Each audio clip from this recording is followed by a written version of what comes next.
Welcome to The Explainer. Today, we're unpacking a relationship that is honestly one of the most dramatic, dizzying, and just flat-out fascinating geopolitical stories of the last century. We're looking at the constantly shifting dynamics between the United Kingdom and Iran. Over a span of just 60 years, these two nations have gone from exceptionally close strategic partners, collaborating on everything from Cold War defense to massive arms deals, to modern-day adversaries completely tangled up in complex sanctions and covert shadow finance. It's a wild story of revolution, diplomatic whiplash, and billions of dollars hidden right in plain sight. So let's get started. Okay, let's dive into this. Here's our roadmap for today. We're going to look at the era of their close alliance, the sudden revolution and ruptured ties, decades of diplomatic whiplash, the JCPOA and sanctions, the UK-Iranian diaspora, and finally, those shadow networks operating right in London. Section 1, Era of Close Alliance. To really wrap our heads around where we are today, we have to look at the stark contrast between then and now. Back in the 1960s and 70s, under the Pahlavi Shah, ties between these two countries were exceptionally warm. Following the 1953 coup, which restored the Shah with British and US backing, Iran became a massive market for British exports. We're talking heavy machinery, chemicals, and huge military training and arms deals, literally including tanks. Fast forward to the 2020s, and that exact same relationship is defined by severe sanctions, severed ties, and just intense mutual suspicion. Honestly, nothing symbolizes that historically warm partnership quite like this moment. That's Queen Elizabeth II visiting Tehran in 1961, which was actually the very first visit by a British sovereign to Iran. With Iranian oil revenues absolutely pouring in at the time, Britain really viewed the Shah as this crucial, stabilizing force in the Middle East. It was a partnership heavily fueled by oil, anti-Soviet Cold War alignment, and military cooperation. But as we're going to see, geopolitical sands can shift incredibly fast.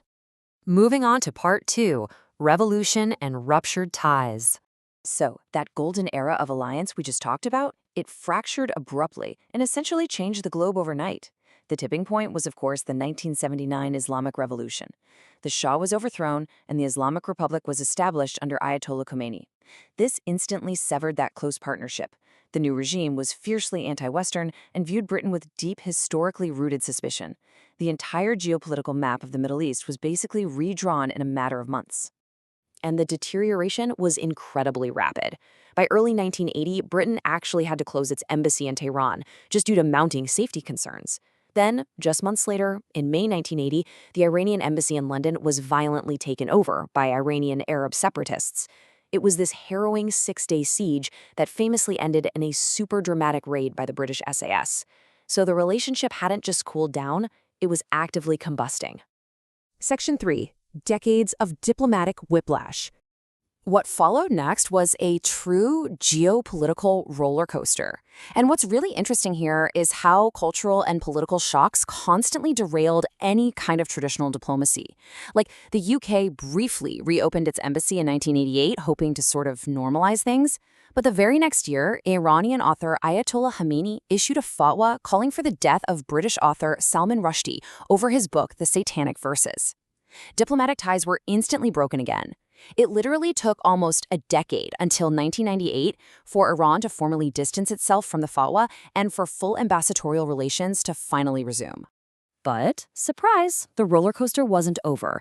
In 2011, amidst growing international anxiety over Iran's nuclear program, the UK and the EU imposed new sanctions. In retaliation, Iranian protesters, which included members of the state-backed Basij militia, literally stormed the British embassy compounds in Tehran. They ransacked buildings, burned the British flag. It was chaos. Unsurprisingly, Britain closed its embassy once again, expelled Iranian diplomats from London, and relations hit absolute rock bottom. Part 4. The JCPOA and Sanctions. Bringing us into the modern era, the focus shifted almost entirely to the deeply complex issue of nuclear containment and international sanctions. In 2015, we saw a major thaw with the JCPOA, the Iran nuclear deal. Embassies reopened, there was a glimmer of hope. But moving into the 2020s, things really unraveled. Iran made significant nuclear advances far beyond the deal's limits, alongside increasing regional proxy activities. This all culminated recently, in 2025, when the UK, along with France and Germany, triggered the JCPOA snapback mechanism due to noncompliance, which aggressively reinstated UN sanctions.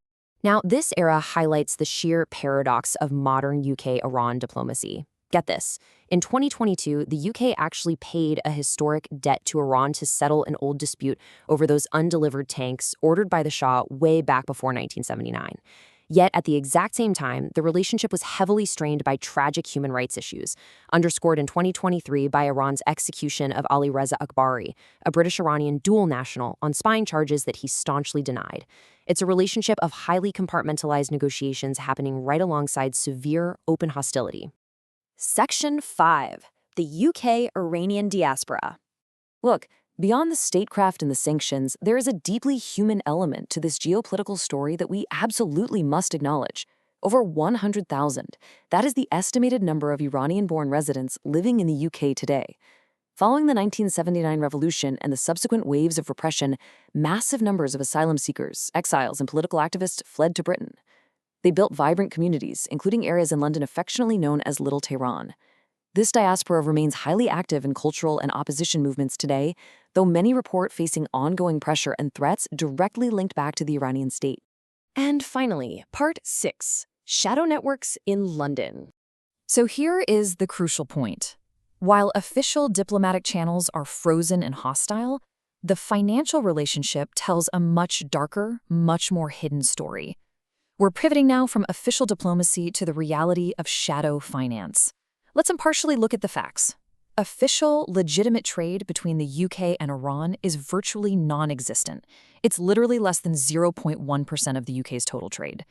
However, the Iranian regime actively utilizes covert networks within London's financial infrastructure. They use front companies, proxies, and offshore vehicles to evade sanctions. They aren't walking through the front door of mainstream City of London banks. They are operating in the shadows of the registry and the property markets. Investigations have uncovered a staggering figure. Over £200 million in London real estate is linked to regime figures or their proxies.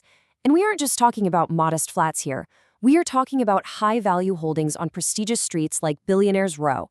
The very wealth generated by the regime often finds a safe haven right in the brick and mortar of the UK capital, completely bypassing strict national sanctions. And of course, it's not just property. This shadow banking network extends heavily into cryptocurrency. Investigative reports have linked UK-registered shell companies to platforms processing massive crypto transactions associated with the IRGC, the Islamic Revolutionary Guard Corps. By exploiting London's openness as a massive global financial center, these networks have built a robust sanctions evasion infrastructure literally right under the nose of Western authorities. Which leaves us with this massive, looming question. What happens when the UK's strict geopolitical sanctions violently collide with these deep, covert financial entanglements operating right inside London? We've seen a relationship evolve from royal visits and tank sales to embassy sieges and nuclear standoffs. But today's battlefield isn't just diplomatic anymore. It's cryptographic, it's real estate, and it is hidden deep in the shadows of the global economy. Thank you so much for joining me on this explainer. Keep questioning the headlines, and I'll see you next time.